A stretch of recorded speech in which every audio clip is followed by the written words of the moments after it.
حضرت یزید بن میسر رحمۃ اللہ علیہ فرماتے ہیں، ہم سے پہلی امتوں میں ایک شخص تھا جس نے بہت زیادہ مال و متاع جمع کیا ہوا تھا۔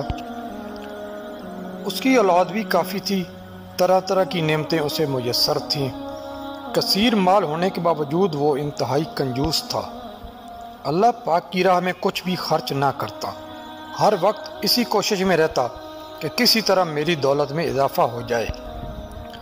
جب وہ بہت زیادہ مال جمع کر چکا تو اپنے آپ سے کہنے لگا، اب تو میں خوب عیش و عشرت کی زندگی گزاروں گا۔ چنانچہ وہ اپنے اہل و عیال کے ساتھ خوب عیش و عشرت سے رہنے لگا۔ بہت سے خدام ہر وقت ہاتھ باندھے اس کے حکم کے منتظر رہتے۔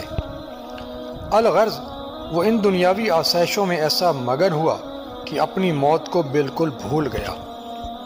ایک دن ملک الموت حضرت عزرائیل علیہ السلام ایک فقیر کی صورت میں اس کے گھر آئے اور دروازہ کھٹکھٹایا۔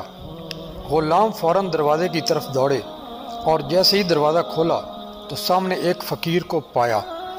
اس سے پوچھا، تو یہاں کس لیے آیا ہے؟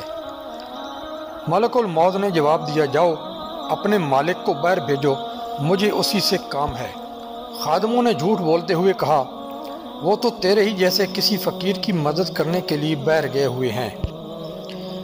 ملک الموت یہ سن کر وہاں سے چلے گئے۔ کچھ دیر بعد دوبارہ آئے اور دروازہ کھٹکھٹایا۔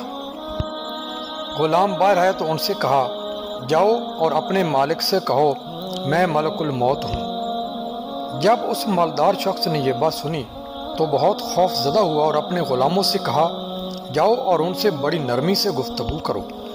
خدام باہر آئے اور ملک الموت سے کہنے لگے، آپ ہمارے آقا کے بدلے کسی اور کی روح قبض کر لیں اور اسے چھوڑ دیں، اللہ پاک آپ کو برکتیں عطا فرمائے۔ ملک الموت نے کہا، ایسا ہرگز نہیں ہو سکتا۔ پھر ملک الموت اندر گئے اور اس مالدار شخص سے کہا، تجھے جو وصیت کرنی ہے کر لے، میں تیری روح قبض کیے بغیر یہاں سے نہیں جاؤں گا۔ یہ سن کر سب گھر والے چیخ اٹھے اور رونا دھونا شروع کر دیا۔ اس شخص نے اپنے گھر والوں اور غلاموں سے کہا، سونے چاندی سے بھرے ہوئے صندوق اور تابوت کھول دو اور میری تمام دولت میرے سامنے لے آؤ۔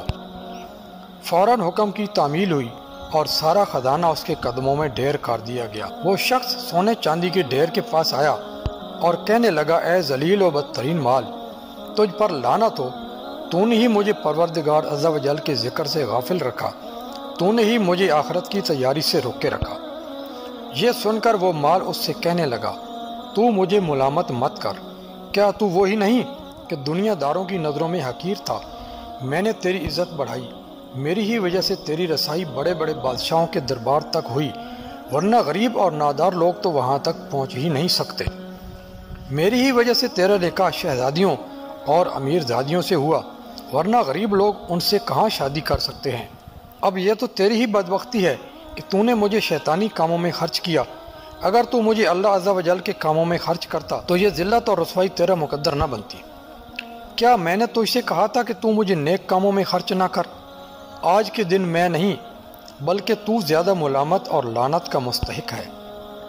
اے ابن آدم، بے شک میں اور تو دونوں ہی مٹی سے پیدا کیے گئے ہیں، پس بہت سے لوگ ایسے ہیں جو نیکی کی راہ پر گامزن ہیں اور بہت سے گناہوں میں مستغرق ہیں۔ امام ابن جوزی رحمۃ اللہ علیہ فرماتے ہیں، گویا مال ہر شخص سے اسی طرح کہتا ہے، لہذا مال کی برائیوں سے بچ کر رہو اور اسے نیک کاموں میں خرچ کرو۔